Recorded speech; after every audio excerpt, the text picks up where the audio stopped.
গণতন্ত্রের চর্চা থাকলে সত্য কথার উচ্চারণ করা যায়। নির্বাচন পেছানোর কথা বলছেন, আবার ওদিকে নমিনেশন দিচ্ছেন। কদিন আগে বললেন নির্বাচনের পরিবেশ নেই, আবার বলছেন নির্বাচন পেছাতে হবে। কেন ভাই নির্বাচন পেছাতে হবে?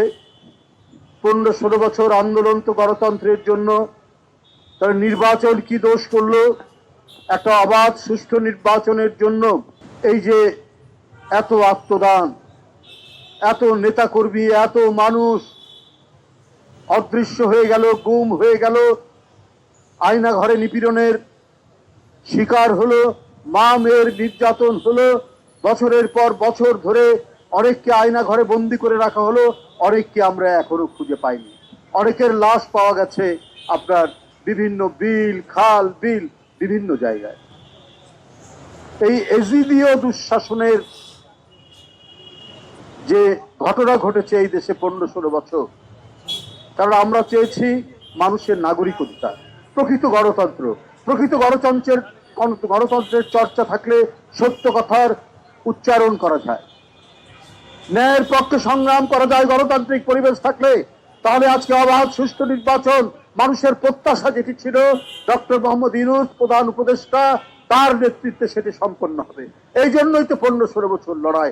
আজকে আপনারা একটি রাজনৈতিক দল, আপনাদের অতীত নিয়ে কথা বলতে চাই না, মানুষ সবাই জানে।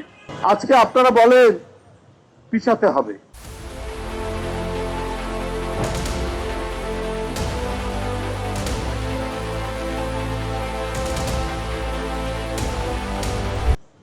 কেন পিছাতে হবে? 1.5 বছর হয়ে যাচ্ছে, এই 5ই আগস্টে 1 বছর পূর্ণ হবে। আর যদি আমরা ধরেও নেই ফেব্রুয়ারিতে, তো প্রায় 1.5 বছরের কাছাকাছি।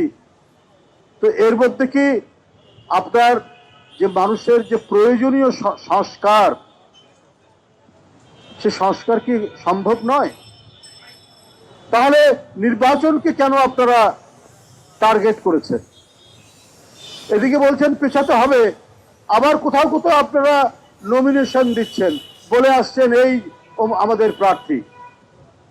এটা হচ্ছে দ্বিচারিতা, ডাবল স্ট্যান্ডার্ড। আপনারা দেখবেন খবরের কাগজ খুললে প্রায় বলা হচ্ছে যে অমুক অমুক কনস্টিটিউয়েন্সিতে, সংসদীয় আসনে জামাতের অমুক নেতাকে মনোনয়ন দেওয়া হয়েছে। এরকম আমরা প্রায় 33-34টা আমরা ব্যক্তির কথা জানি, যেটা ওই রাজনৈতিক দল তারা কি বলে যে নমিনেশন দিয়ে দিচ্ছে। তাহলে এই সমস্ত করছেন কেন আপনারা? নির্বাচন পেছানোর কথা বলছেন, আবার ওদিকে নমিনেশন দিচ্ছেন। তো এইটা আমি রাজনৈতিক যে স্টাডি উনাদের সম্পর্কে, এটা আমরা দেখেছি যুগ যুগ ধরে তারা জনগণের সেন্টিমেন্টটা বুঝতে চায় না।